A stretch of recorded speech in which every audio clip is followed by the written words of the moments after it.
you said very early on in the discussion about, we were talking about who commits murder, and you said that an awful lot of murders, and very correctly, are spontaneous. It's, you know, it's a row between a husband and a wife, or a guy who has this fantasy about having sex with a child and that the child's going to enjoy it in his warped mind, and then the child doesn't enjoy it and he has to kill. And you end up with a lot of murders being committed in that kind of panic situation.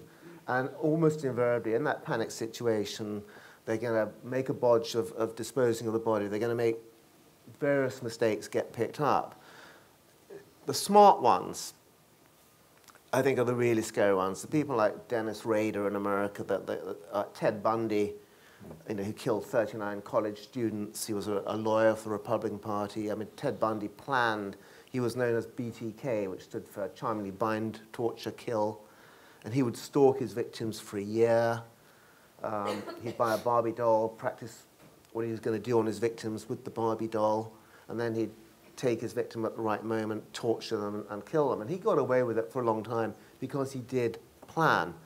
And I think that, luckily, those kinds of people are incredibly rare, and by far the most killings are those spontaneous ones, and they make mistakes.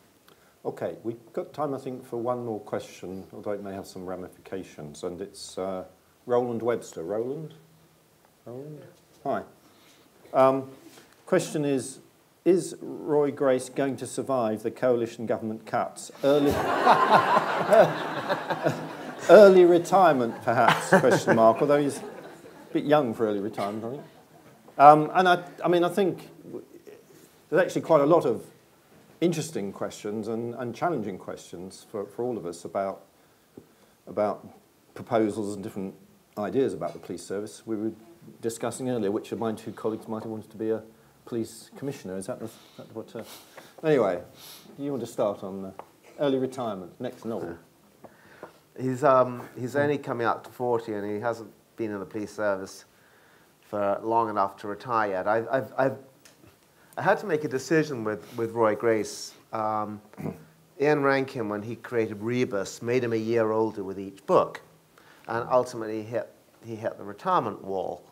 And with Roy Grace, I decided not to do that. I wanted to show the developing relationship with Cleo, and I felt that if I jumped a year ahead with each book, so all 7 Roy Grace novels that I've written so far happened within a time frame of 1 year. So he is still only 40 years old after 7 books. So I'm hoping to keep him out of that, the guillotine of age for some time to come. Peter, I mean, just taking that question a slightly different way, I mean, are there things about changes, whenever they're proposed in police service, that you, as someone outside, are there things you'd advise a government they might think about and things the government shouldn't do? I haven't really noticed this question, so you might want to say. I mean, this commissioner thing is interesting, and obviously it follows a kind of an American model, and we've had the Middlesbrough example when RoboCop Ray Mallon left the police and became elected as mayor of Middlesbrough. Very much cult of the personality. My worry about it is why do we need a commissioner, a separate commissioner for policing? Why not for health or housing or a whole range of other public services? And I fear it's all about the way in which we have become quite crime, law and order preoccupied in Britain. That problems are dealt with by the police that, in a sense, could have been intercepted earlier by employment policies, social benefits policies, education policies. And when you get down to the end of the line and the inequalities and undereducated people are committing crimes because they have nowhere else to go, no money, nothing else to do, no aspirations perhaps too, why does that require someone to oversee it politically as a commissioner, as opposed to all those other areas of policy? The metaphor I often like to use when thinking about the kind of policing of social problems is that if the only tool you have is a hammer, every problem starts looking like a nail. And what you have to do is just whack it. And I don't think the way of dealing with complex social problems in contemporary Britain is just to throw more police at it. And I think the commissioner issue keeps us on that mindset that these are ultimately policing problems and this is the priority to think about. I mean, we'll leave that, I think, as a live political issue, which is being debated as we speak, I think, within government.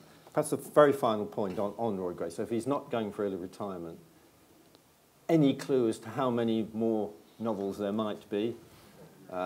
Is this a Harry Potter sequence? Is it an Ian Rankin sequence? Is it a Morse sequence? Or maybe you haven't decided?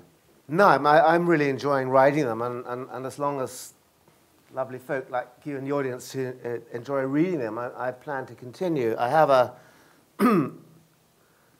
standalone book, completely different, coming out later this year about designer babies, about a couple who go to a secret clinic and choose the genes of their child, because I'm fascinated by science as well, but I love writing the Roy Gray. I feel like family to me. Every time I start a new Roy Gray, I've just started the 8th one, and I kind of go back to Glenn's marital problems and Norman Podding's latest My Wife, and I love it, and I find it fascinating, and I learn so much, and I love the time that I spend in my research, particularly with Sussex Police.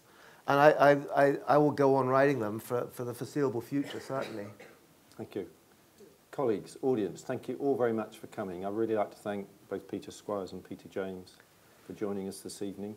We have a bar outside there where you can find a drink and chat again. I think both the Peters will be there for a while. Thank you all very much for coming.